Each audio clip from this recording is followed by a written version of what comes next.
বন্ধুরা, আমরা সবাই জানি গ্রামের মানুষ অনেক এই সহজ সরল হয়। তারা একটু মন মানসিকতা অন্যরকম থাকে। হ্যাঁ, আসলে বন্ধুরা, অনেক দিন যাবৎ আমি শহরে বসবাস করতেছি। এবার আমি আর আমার হাজবেন্ড মিলে আমরা ভাবলাম যে আমরা একটু গ্রাম থেকে ঘুরে আসব। কতদিন হলো আমরা গ্রামে যাই না, গ্রামের বাড়িতে যাই না। গ্রামের নদী নালা ক্ষেত সবকিছু আমরা মিস করি। পাহাড়, ঝর্ণা, সমুদ্র সবকিছু আমরা মিস করি। আমি আর আমার স্বামী এবার মনে মনে ভাবলাম আমরা ব্যাংক থেকে এক সপ্তাহের ছুটি নিয়ে আমরা গ্রামের বাড়ি থেকে একটু কয়েকদিনের জন্য ঘুরে আসব। মাত্র 7 দিন আমরা ছুটি নিয়ে বাড়িতে যাব। তাছাড়া কতদিন হলো আমরা গ্রামের মা বাবা আত্মীয় স্বজন কত মানুষ আছে তাদেরকে দেখাশোনা করি না। আসলে বন্ধুরা, আমরা চাকরির জন্য শহরে বসবাস করি।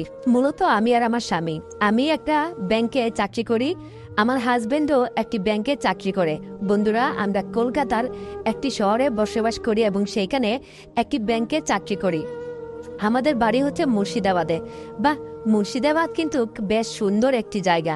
সেখানে আমাদের গ্রামের বাড়িতে নদী আছে, পুকুর আছে, পুকুরে মাছ আছে, নদী নালা কত সুন্দর। এবং আমাদের পাশেই হচ্ছে বাংলাদেশের বর্ডার, খুব সুন্দর লাগে।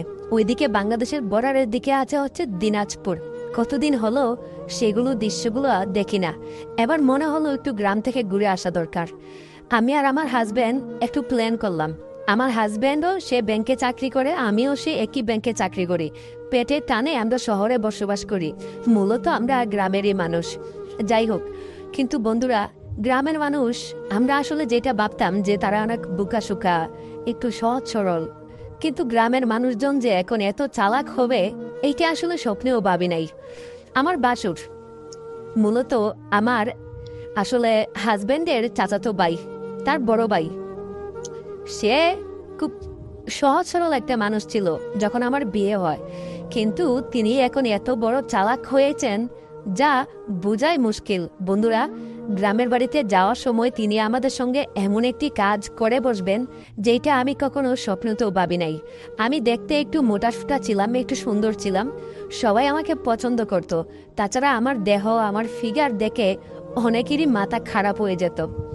আমি আসলে যেই ব্যাংকে চাকরি করতাম সেই ব্যাংকের অনেক কর্মকর্তাদের কিন্তু তাদেরই মাথা অনেকটা হ্যাং হয়ে যেত আমার ফিগার দেখে। আর তাছাড়া তো গ্রামে এসেছি, তাছাড়া আমি গ্রামে আসলেও আমি শহরের মতোই পোশাক পরতাম, শহরের মতোই শাড়ি পরলেও হিজাব করতাম বা 3 পিস পরতাম, একটু টাইট ফিটিংস প্যান্ট পরতাম। বন্ধুরা, তোমাদেরকে তো আমার নামটাই বলা হলো না। আমার নাম সূচনা। আমার এক মেয়ে আছে, ওর নাম রিয়া। আর একটা ছেলে আছে, ওর নাম রাহুল। আমার এক ছেলে এক মেয়ে। আর আমার হাজবেন্ডের নাম হচ্ছে মহিন। এদিকে আমার বাসুরের নাম হচ্ছে মাহিশ। তিনি বেশ সহজ সরল ছিল আগে, কিন্তু ইদানিং কালে তিনি একটু চালাক হয়ে গেছেন। একটু বলতে কি, অনেক বেশি চালাক হয়ে গেছেন। তাহলে বন্ধুরা, চলো গল্পটা একদম শুরু থেকে শুরু করি। আর তোমরা যদি গল্পটা শুরু থেকে শেষ পর্যন্ত না শোনো তাহলে কিন্তু গল্পের আগাগোড়া কোনো কিছুই বুঝবে না, তখন উল্টো আরো আমাকে দোষারোপ করবে। আজকের গল্পটা হচ্ছে বাসুরকে নিয়ে। তিনি আমার সঙ্গে যেটা করেছেন এটা একেবারেই অবিশ্বাস্য। যাই হোক, গল্পটা শুরু করি। অনেকদিন যাবৎ আমরা কলকাতা শহরে থেকে থেকে একটু বড় হয়ে যাচ্ছিলাম। এই যেমন একটু ব্রয়লার চিকেনের মতো হয়ে যাচ্ছি। ওই ব্যাংকে সকালে যাই, আবার বিকালে ফিরে আসি। এদিকে রান্না বান্না করি আর খাওয়া দাওয়া করি। আমি আর আমার হাজবেন্ড একটু বড় হয়ে যাচ্ছিলাম। হাজবেন্ড আমাকে প্রায় সময় বলতেছিল চলো না কোথাও থেকে একটু ঘুরে আসি। তারও মন মেজাজটা খুব একটা বেশি ভালো যাচ্ছিল না। এদিকে আমার মন মেজাজও খুব একটা বেশি ভালো যে যাচ্ছিল তাও কিন্তু না। আমিও ভাবলাম, তখন আমি তাকে বললাম, আমার হাজবেন্ডকে, কোথা থেকে ঘুরে আসা যায় বলতো? সে বলল এমন একটা জায়গায় যাই যেখানে গ্রাম থাকবে, পাহাড় থাকবে, নদী নালা সবকিছুই থাকবে। তখন আমি তাকে বললাম, তাহলে একটা কাজ করো, আমরা বরং আমাদের গ্রামের বাড়িতে যাই। আমাদের গ্রামের বাড়িতে তো ছোট ছোট পাহাড় আছে, নদী আছে, তারপর হচ্ছে এই বাড়িঘর সব কিছুই আছে। চলো আমরা বাড়ি থেকে ঘুরে আসি, আমাদের মন ভালো হবে। তাছাড়া আত্মীয় স্বজন, মা বাবা, এই দাদা দাদি, সেখানে আমাদের সব কিছুই আছে।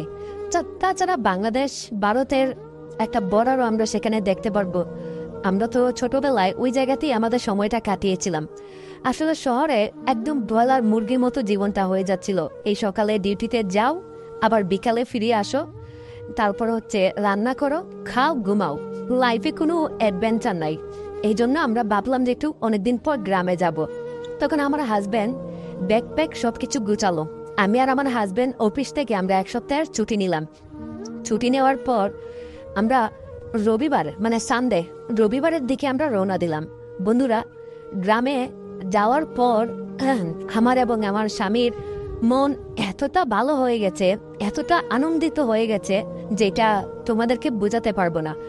আমাদের গ্রামে যখন নির্মল হাওয়া বাতাস এসে যখন লাগলো, উফ, আমাদের শরীরটা সেই সময় অনেক বেশি উষ্ণতা হয়ে গেল। অনেকদিন পর গ্রামের এরকম বাতাস পেয়ে, এরকম খোলা জনজীবন পেয়ে আমাদের শরীরটা বেশ শীতল হয়ে গেল এবং আমরা বেশ উপভোগ করলাম আমরা সেই দৃশ্যটা, সেই লাইফটাকে। তারপর বন্ধুরা গ্রামে গেলাম। গ্রামে যাওয়ার পর আমরা কাউকে কোনো কিছু বলি নাই। সবাই আমাদেরকে বাড়িতে দেখে অনেক চমকে গিয়েছিল। আমাদের ছোট ভাই বোন, বড় ভাই বোন, আমার এই বাসুর, বিশেষ করে বাসুর আমাদেরকে খুব পছন্দ করত। আগে থেকেই আমাদের ব্যাপারে খুব ইন্টারেস্টেড ছিল। যদিও সে আমার আমার হাজব্যান্ডের চাচাতো ভাই, তারপরও সে তো আমার বাসুর। আমাকে সে খুব রেসপেক্ট করতো, আগে খুব সম্মান করতো। তাছাড়া বাড়িতে আমাদের বাড়ি আর ওনাদের বাড়ি একসঙ্গে হওয়ার কারণে সে আমাদেরকে বেশ আদর যত্ন করত, আমাদেরকে বেশ মেহমানদারি করত, যেটা একেবারেই মানে অন্যরকম। যাই হোক, এইবার যেহেতু গ্রামে আসলাম, ভাবলাম যে একটু অন্যরকমভাবে বিচিত্র করি। তো আমার বাসুর সাথে দেখা সাক্ষাৎ হলো। সে এসে প্রথম আমার হাজবেন্ডকে জড়িয়ে ধরে বলতেছে, ভাই কেমন আছিস? সে বলতেছে, হ্যাঁ, 2 ভাই কতদিন পর আজকে দেখা।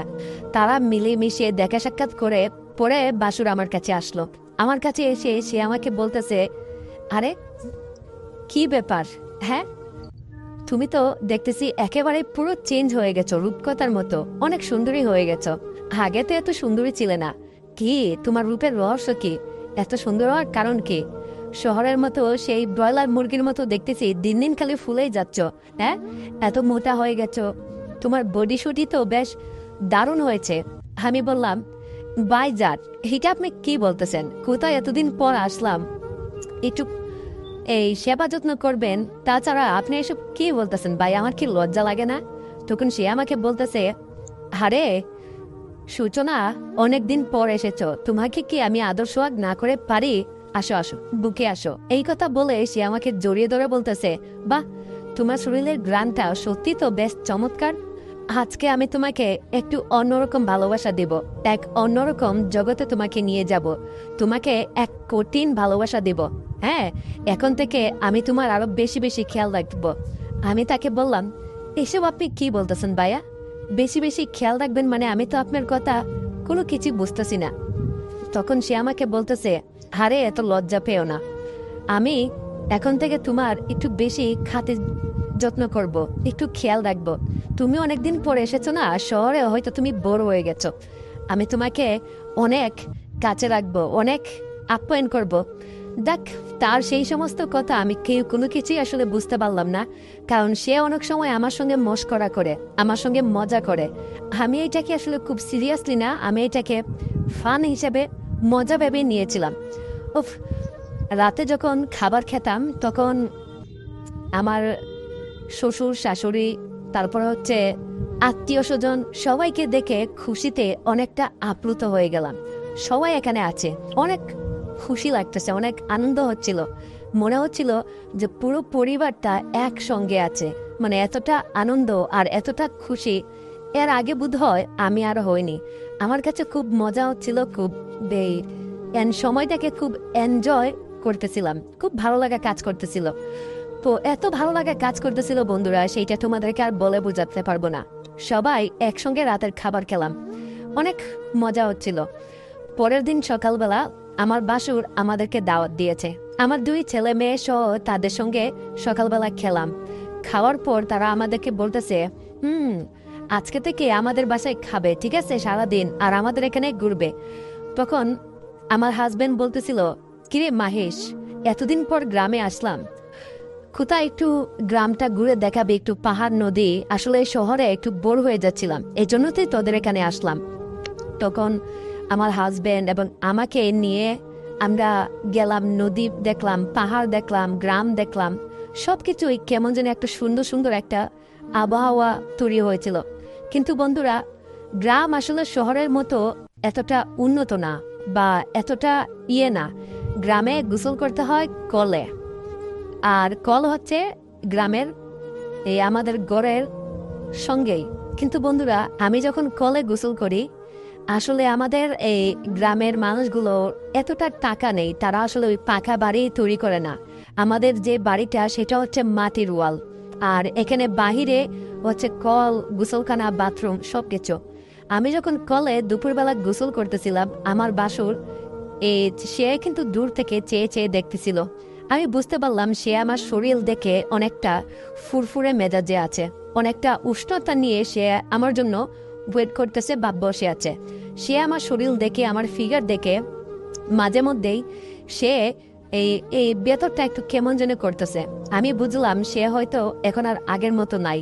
সে আমার শরীরের দিকে, আমার ফিগারের দিকে, আমার শরীরের দিকে সে নজর দিচ্ছে। আমি একটু লুকিয়ে লুকিয়ে সবকিছু সেরে ফেললাম। গোসল করার পর সে আমার কাছে আসলো, এসে আমাকে বলতেছে, আরে সূচনা, তুমি তো দেখতেছি সত্যি আগের থেকে অনেক বেশি জোশ হয়ে গেছো, আগের থেকে অনেক সুন্দর হয়ে গেছো। ইস, তোমাকে আগে তো এইভাবে আমি কখনোই দেখি নাই। সত্যি কথা, তুমি শহরের থেকে না একেবারে পুরো চেঞ্জ হয়ে গেছো। আমি বললাম, কেমন? সে আমাকে বলতেছে, পুরো একেবারে কড়া একটা জিনিস হয়েছো তুমি। ইস, তোমাকে ছুঁয়ে দেখার আমার খুব ইচ্ছে এখন। আমি বললাম, তাই নাকি? হ্যাঁ হ্যাঁ, এই জিনিস ছোঁয়া যাবে না। এই জিনিসের চুলে একেবারে আগুন হয়ে যাবে। এই জিনিস অন্যজনের জিনিস। সে আমাকে বলল, আমার ছোট ভাইয়ের জিনিস আমি তো ধরতেই পারি, এখানে আমার অধিকার আছে, যদি তুমি অনুমতি দাও। আমি বললাম, তাই নাকি? এত সহজ? বন্ধুরা, একটা কথা বলে রাখি, আমার হাজবেন্ড আসলে সে শহরে থাকার তার কারণে আসলে এই যে সে আমাকে প্রচুর পরিমাণে ভালোবাসে। হ্যাঁ, আমাকে অনেক বেশি সম্মানও করে। আমি বলবো না যে সে আমাকে ভালোবাসে না বা আমাকে রেসপেক্ট করে না, সে আমাকে সময় দেয় না। সে আমাকে যথেষ্ট পরিমাণ সময় দেয়। কিন্তু বন্ধুরা, সে আমাকে যতটুকু সময় দেয়, এতটুকু সময়ে আসলে আমার পোষায় না, বা আমার আসলে এই সময়ে আমার আসলে হয় না। আসলে আমার ইচ্ছে করে মাঝে মধ্যে যে কোনো একটা পুরুষ সে আমাকে অসম্ভব ভালোবাসুক বা একটু বেশি ভালোবাসুক, আমি এটা চাই। কিন্তু বন্ধুরা, আমি তো এই বাড়ির বউ, তাই না? আমারও তো একটা সম্মান আছে। আমি বুঝতে পারি যে মাহেশ, আমার বাসুর, সে আমাকে আগে থেকে টুকটাক পছন্দ করত, কিন্তু ইদানিং আমার আসলে একটু মেদ শরীরটা একটু মোটা হয়ে গেছে, আমার শরীরের স্বাস্থ্যগুলো একটু বেড়ে গেছে। হয়তো আপনারাও দেখতে পারতেছেন ভিডিওতে যে আমার এই বডির বা আমার অনেক শরীরের অনেক জায়গা একটু ভালোভাবে শরীরের ভাঁজগুলো দেখা যায় বা বোঝা যায়। আমার বাসুর আসলে আমার ফিগার দেখে তার মাথা একেবারে পুরো খারাপ হয়ে গেছিল। তাছাড়া বন্ধুরা, আমার বাসুর তার যে স্ত্রী বাবি, তাকে অত একটা আসলে সুখ দিতে পারে না। সে প্রায় সময় আমাকে মোবাইল ফোনে বলতো যে, সূচনা, তোমার বাবি আমাকে এইটা করে সেইটা করে। আসলে সে কান্না করে, চিৎকার করে। বাবি আসলে অতটা একটা সময় দিতে পারে না। বাবি আসলে শারীরিক দিক থেকে সে একটু দুর্বল। বায়া আসলে যেই পরিমাণে ওই এই মোটা স্বাস্থ্যবান, আমার মতো একটু শক্তিশালী পুরুষ, বাবি আসলে অতটা একটু শক্তিশালী পুরুষ না। সে আসলে অল্পতেই হাঁপিয়ে যায়। আর সে আমার কাছে আসলে একটু ফ্রি। আমরা আসলে আমার বাসুর আর আমি আগে থেকে আমরা একটু ফ্রি। সে আমার সঙ্গে অনেক গোপন কথা বলে, আমিও তার সঙ্গে অনেক গোপন কথা বলি। কিন্তু তার ছোট ভাই যে আমার হাজবেন্ড, সে যে একটু দুর্বল, বেশি না। সে আমাকে যথেষ্ট পরিমাণ টাইম দেয়, আমাকে সময় দেয়, রেসপেক্ট করে, সম্মানও করে। কিন্তু বন্ধুরা, তার এই টাইমটা আমার কাছে মনে হয়েছে যে এটা যথেষ্ট পরিমাণ না। আসলে একটা স্ত্রীকে, একটা স্বামী বা একটা পুরুষ যতটুকু সময় দেওয়ার, সে কিন্তু আমাকে ওই সময়টা পরিপাটিভাবে কিন্তু আমাকে অ্যাকচুয়ালি দিতে পারে না। এটা আমার কাছে মনে হয়েছে যে একটু সে আমাকে এই দিক থেকে একটু দুর্বল মনে হয়েছে। আমি আসলে চিন্তা করতেছি যে আমার বাসুরকে আমি এই সুযোগটা দিব কিনা। গ্রামে প্রায় সময় আমি যখন খাবার খেতাম বা আমি যখন আশেপাশে গুড়গুড় করতাম, আমার আশেপাশে প্রায় সময় মাহিস আমার বাসুর ঘোরাফেরা করত। সে আমাকে বিভিন্নভাবে ইশারা দিয়ে বোঝানোর চেষ্টা করত, কখনো চোখ দিয়ে, কখনো হাত দিয়ে, কখনো সে আমাকে অনেক ইশারা দিয়ে সে আমাকে বোঝানোর চেষ্টা করত যে সূচনা আমাকে একটা সুযোগ দাও। একদিন সে তো আমাকে মুখে বলে দিয়েছে। আমি আসলে সেদিন রুমে আমি বিশ্রাম নিচ্ছিলাম, ঘুমাচ্ছিলাম। তো আমার যে হাজবেন্ড সে গিয়েছিল একটু বাজারে, আর আমার 2 ছেলে মেয়ে তারাও ঘুমাচ্ছিল। তো আমিও ভাবলাম ঘুমাবো, এরকম টাইমে আমি কাপড় চেঞ্জ করতেছি, ওয়াশরুমে গিয়েছিলাম। তখন হঠাৎ করে মাহিস আসলো। এসে সে আমাকে বলতেছে, সূচনা কি করো? আমি বললাম না, এই তো ঘুমাবো। তো তখন বলল যে আমার হাজবেন্ড কোথায়, মানে তার ছোট ভাই। আমি তাকে বললাম সে তো একটু বাহিরে গেছে, মনে হয় তার এক পুরনো বন্ধুর সঙ্গে দেখা করতে। আমাকে বলল আসতে নাকি প্রায় 30-40 মিনিটের মতো লাগবে। আমি বেশি রাত হলে যেন শুয়ে পড়ি, সে চলে আসবে, এই কথা আমাকে বলে গেল। তখন আমার বাসুর আমাকে বলতেছে, ও আচ্ছা। তখন সে আমাকে বলতেছে, আচ্ছা সূচনা, তুমি কি মানে তোমার স্বামীকে নিয়ে কি তুমি সুখী, মানে শারীরিক জীবন কি তোমার সুখ আছে? আসলে বন্ধুরা, সে আমার বাসুর হলেও সে কিন্তু আমার একজন বন্ধু। কারণ আমরা একই স্কুলে পড়েছিলাম, আমার বাপের বাড়িও এই এলাকাতেই। সে আমার ক্লাসমেট ছিল, আমার সিনিয়র। তখন থেকে সে আমাকে অনেক বেশি পছন্দ করত, আমাকে বিয়ে করতে চেয়েছিল, কিন্তু তার হয়ে ওঠে নাই। তার ছোট ভাইয়ের কাছে শেষ পর্যন্ত আমার বিয়ে বসতে হলো। যাই হোক, সে আমাকে বলতেছে, সূচনা তুমি কি শারীরিকভাবে সুখী, মানে এই অশিস কি তোমাকে সুখ দিতে পারে? তখন আমি চোখে একটু মুগ্ধতা নিয়ে বললাম, এইটা এখন আর বলে কি হবে। দেখুন, একটা সময় মানুষ অসুখে থাকে বা সুখে থাকে না, কিন্তু দিন শেষে আসলে স্বামীকে নিয়েই তো মানুষের জীবন, বা স্বামীকে নিয়েই তো সবাই সুখে থাকতে চায়। আমিও চেষ্টা করে যাচ্ছি। এখন শারীরিক বা মানসিক কতটা সুখী আছি সেটা হয়তো আমার উপরওয়ালা জানে। তখন আমার বাসুর আমাকে বলতেছিল, মাহেশ, সূচনা আমি জানো শারীরিকভাবে একটু সুখী নাই। আসলে তোমার ভাবি সে তো আমাকে একটু সুখীও করতে পারে না। আমি জানি না সে আগে থেকে কোনো অসুস্থতা ছিল কিনা। তারা বিয়ের সময় আমাকে কোনো কিছুই বলে না। আমি যখনই তার কাছে যাই বা যেতে চাই, তাকে একটু আদর করি, ভালোবাসা দিতে চাই, ঠিক সেই সময় সূচনা চিৎকার করে কান্নাকাটি করে সে পারবে না, তার নাকি ব্যথা করে কোমরে, তার শরীর ব্যথা, এই ব্যথা সেই ব্যথা, নানা বাহানায় সে আমাকে দূরে সরিয়ে দেয়। তবে আমি একটি ঘনিষ্ঠ সূত্রে আমি জানতে পেরেছি আমার স্ত্রীর আগে নাকি আরো একটা সম্পর্ক ছিল। সে নাকি সেই সম্পর্কটা এখনো তেমনভাবে ভুলতে পারতেছে না। আসলে বলতে পারো আমিও শারীরিকভাবে অসুখী, মানসিক টানাপূরণের মধ্য দিয়ে যাচ্ছি। আমি সুখী না। সূচনা, তোমার চেহারাটা এখন আগের চাইতে অনেক সুন্দর হয়েছে। ইস, যদি তোমাকে একটু কাছে পেতাম, একটু আদর করতে পারতাম, আমার মনটা অনেক বেশি শান্তি পেত, আমার দেহটা অনেক বেশি আরাম পেত। তোমাকে ছুঁয়ে দেখার অনেক ইচ্ছে আমার। আমি জানি তোমাকে অনেক পুরুষই পছন্দ করে, কিন্তু তোমার স্বামী মানে আমার ছোট ভাই তোমাকে যতটা না ভালোবাসে তার চাইতেও বেশি ভালোবাসি আমি তোমাকে। আমি তাকে বললাম, দেখেন ভাই, এখন আপনি আমার বাসুর, আমার হাজব্যান্ড আপনার ছোট ভাই। তাছাড়া আমার শ্বশুর শাশুড়ি এই বাড়িতে সবাই আছে। আমার এখন একটা ছেলে এবং একটা মেয়েও আছে। আপনি যেই সমস্ত কথা এখন আমাকে বলতেছেন, এটা আসলে এখন ঠিক না বা উচিত না। দেখেন, সমাজ বলে একটা নিয়ম আছে আমাদের। তাছাড়া এই সমাজে পুরুষের কোনো সমস্যা হয় না, পুরুষ বুক ফুলিয়ে চলতে পারে পাপ কাজ করেও, কিন্তু একটা মেয়ের গায়ে যদি কোনো চিহ্ন লেগে যায় বা একটা মেয়ে যদি পরকীয়া কোনো কিছু করে, তখন সেই মেয়েটা কিন্তু আর বুক ফুলিয়ে সমাজে চলতে পারে না, নানা বৈষম্যের শিকার হতে হয়। আমি হয়তো চলে যাব। আজকে প্রায় 3 দিন হয়েছে। এরই মধ্যে আমার হাজবেন্ড তার মোবাইল একটি কল আসলো, সেও চলে আসলো অফিস থেকে। তার বন্ধুর সঙ্গে দেখা করে সে বাড়িতে চলে আসলো, আর আমার বাসুরও চলে গেল। আমার হাজবেন্ড এসে আমাকে বলতেছে, সূচনা একটা কাজ করো, তুমি আরো 4 দিন থেকে তারপরে এসো, আমাকে ইমিডিয়েটলি কলকাতা শহরে যেতে হবে।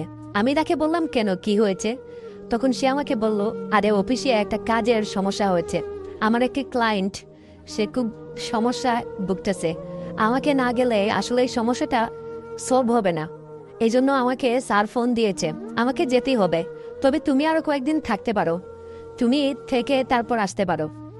চাইলে আমার ছেলে মেয়েগুলো এখানে থাকুক, রাহুলরাও এখানে থাক, সমস্যা নেই। রিয়া আর রাহুলকে নিয়ে তুমি 1 সপ্তাহ পরে এই আমার বড় ভাই মাহিষের সঙ্গে তুমি কলকাতা শহরে চলে এসো, ঠিক আছে?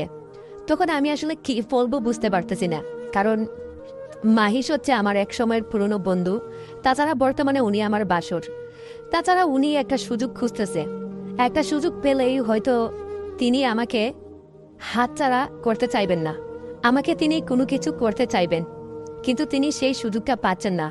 আমি যদি ওনার সঙ্গে কলকাতা শহরে যাই তাহলে উনি আমাকে কি করবেন রাস্তার মধ্যে, সেটা আমি ভেবে পাচ্ছি না, কিন্তু সেইটা আমি আমার হাজবেন্ডকে খুলেও বলতে পারতেছি না।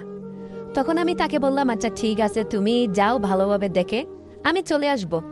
তখন সে আমাকে বলল, আচ্ছা ঠিক আছে, তুমি মাহির সঙ্গে অবশ্যই আসবে, একা একা আসার ট্রাই করবে না।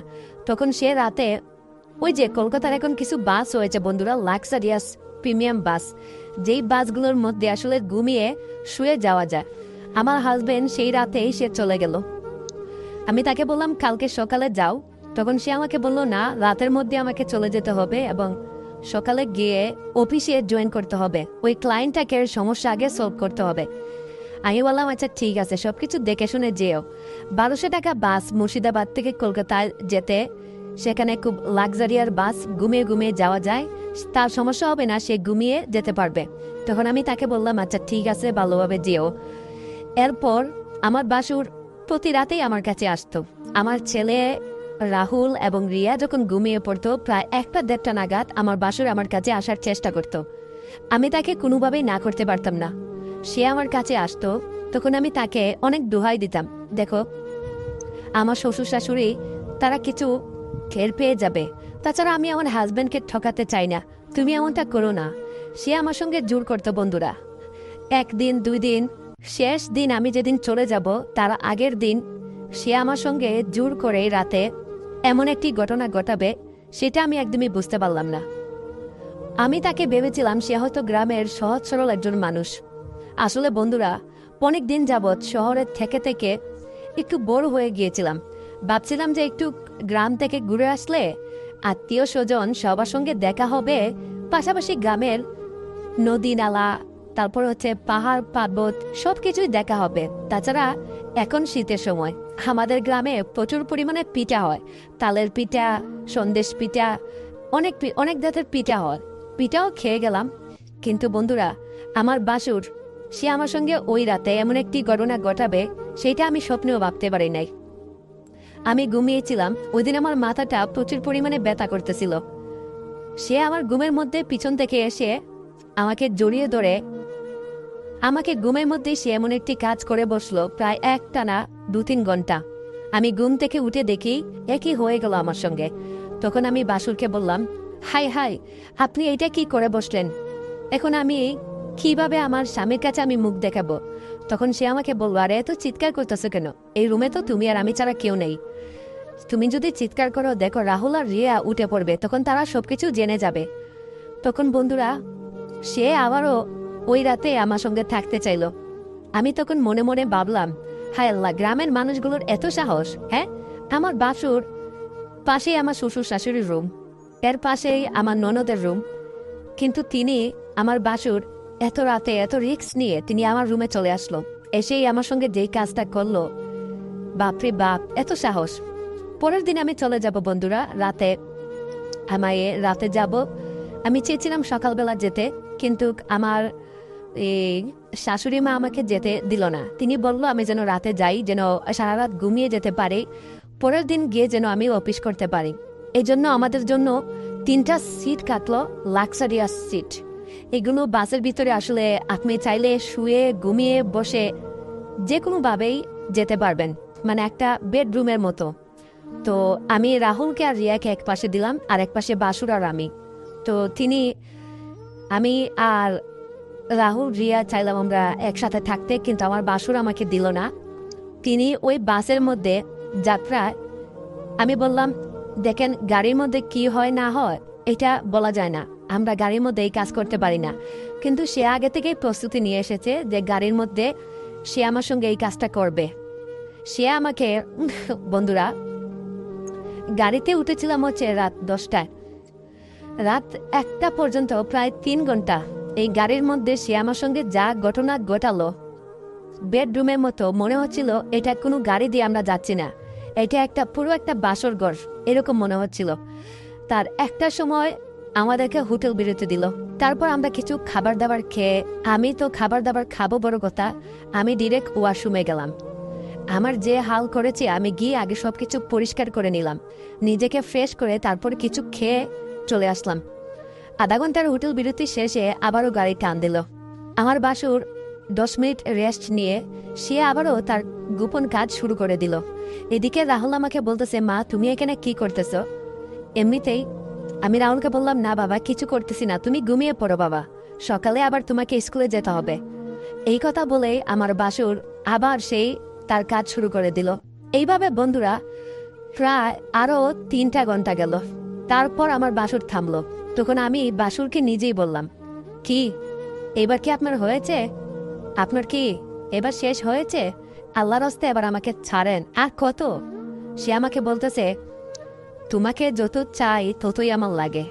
আসলে সূচনা, তুমি দেখতে এত সুন্দর, এত কিউট, তোমার বডি ফিগার, ফিটনেস এত দারুণ, তোমাকে মনে চায় 24টা ঘন্টায় আমার কোলে বসিয়ে রাখি, কিন্তু আর তা তো আর সম্ভব না।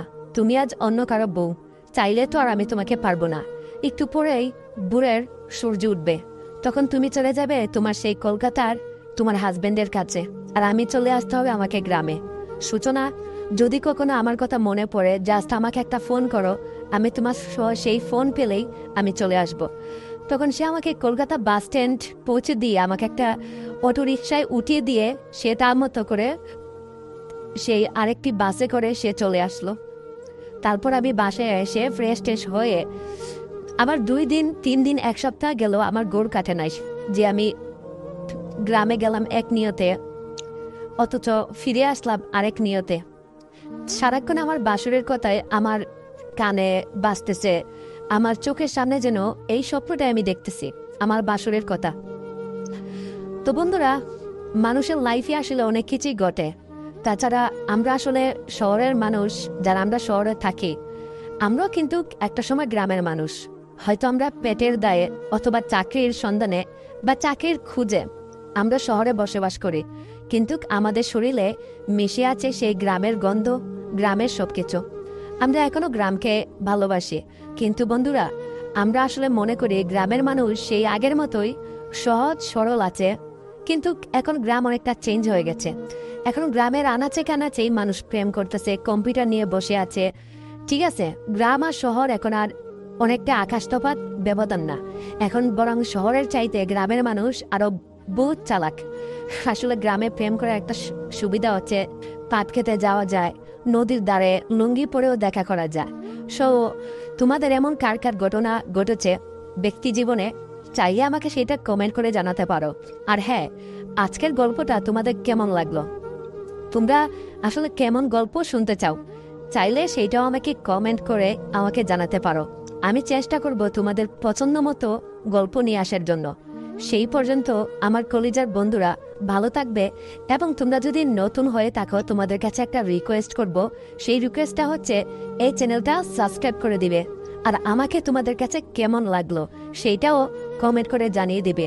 আসলে তোমরা যদি একটু ভালো বলো, তাহলে নতুন নতুন ভিডিও বানাতে আরো অনেক বেশি উৎসাহ পাই, বা ভিতরে আর একটু ভালো লাগা কাজ করা তৈরি হয়, যে আমার বন্ধুরা আমার জন্য অপেক্ষা করে আমাকে নতুন ভিডিও বানাতে হবে। তো তোমরা যদি সাপোর্ট করো, তাহলে আমি আরো নতুন নতুন ভিডিও তোমাদের জন্য নিয়ে আসবো। সেই পর্যন্ত সব